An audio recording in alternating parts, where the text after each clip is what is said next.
Okay, Pfister, I believe it is. Here's number one of your Predator.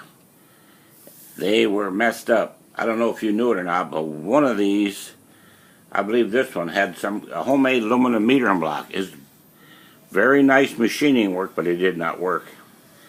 And, of course, every single thing leaked in it to pump. The shafts had to be rebuilt. Some of the pieces in the carburetor we had to cut out.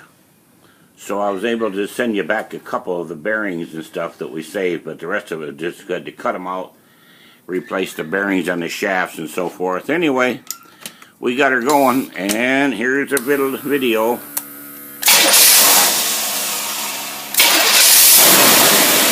I'll be sending you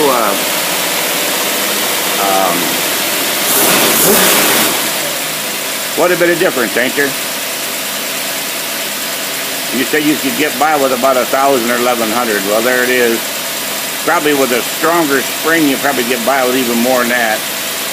The adjustment for it's right there for the idle speed. That's the way you adjust it right there. You'll get more details. The adjustment screw, of course, you know is right there. I'll be contacting you about how you're going to pay for it and so on and so forth. But anyway, there it is. It sure is a fine looking piece of machinery. And the other one is getting through the process too. Thank you.